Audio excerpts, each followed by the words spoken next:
એલસીબીની team Ankleshwar વિસ્તારમાં પેટ્રોલિંગમાં હતી એ દરમિયાન વિદેશી દારૂનો જથ્થો ભરેલ XUV કાર અંસાર માર્કેટ તરફથી અંકલેશ્વર થઈ ભરૂચ તરફ જનાર હોવાની માહિતી મળી હતી.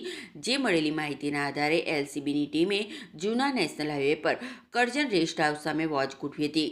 દરમિયાન કાર આવતા તેને રોકી અંદર તલાશી લેતા વિદેશી દારૂનો જથ્થો મળી આવ્યો હતો.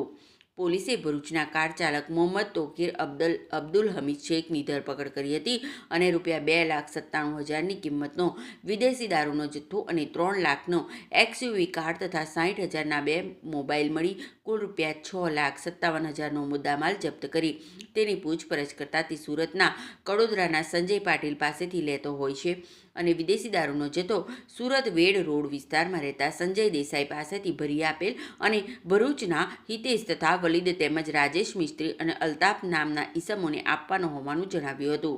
પોલીસે તમામ 6 વોન્ટેડ જાહેર કરી તેમની વિરુદ્ધ અંકલેશ્વર બી ડિવિઝન પોલીસ મથકમાં ફરિયાદ દર્જ કરાવી હતી.